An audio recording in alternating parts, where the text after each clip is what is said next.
সবাইকে। অনেক দিন পর আবার তোমাদের সাথে দেখা হচ্ছে। হয়তো ভাবছো এতদিন ভিডিও কেন আপলোড করিনি।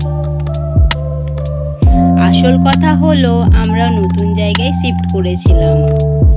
নতুন পরিবেশ, ছেলেকে নতুন স্কুলে ভর্তি করানো আর অন্য রুটিন নিয়ে এতটাই ব্যস্ত ছিলাম যে ভিডিও বানানোর সময় পাইনি।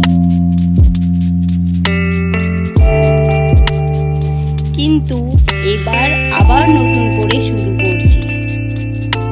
এখন থেকে জাপানের অনেক নতুন জায়গা ঘোরা, খাওয়া দাওয়া আর আমার ডেইলি লাইফ তোমাদের সাথে শেয়ার করার চেষ্টা করব।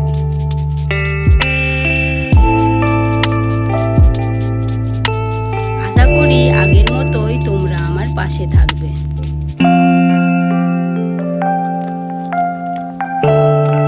চলো নতুন করে শুরু করি।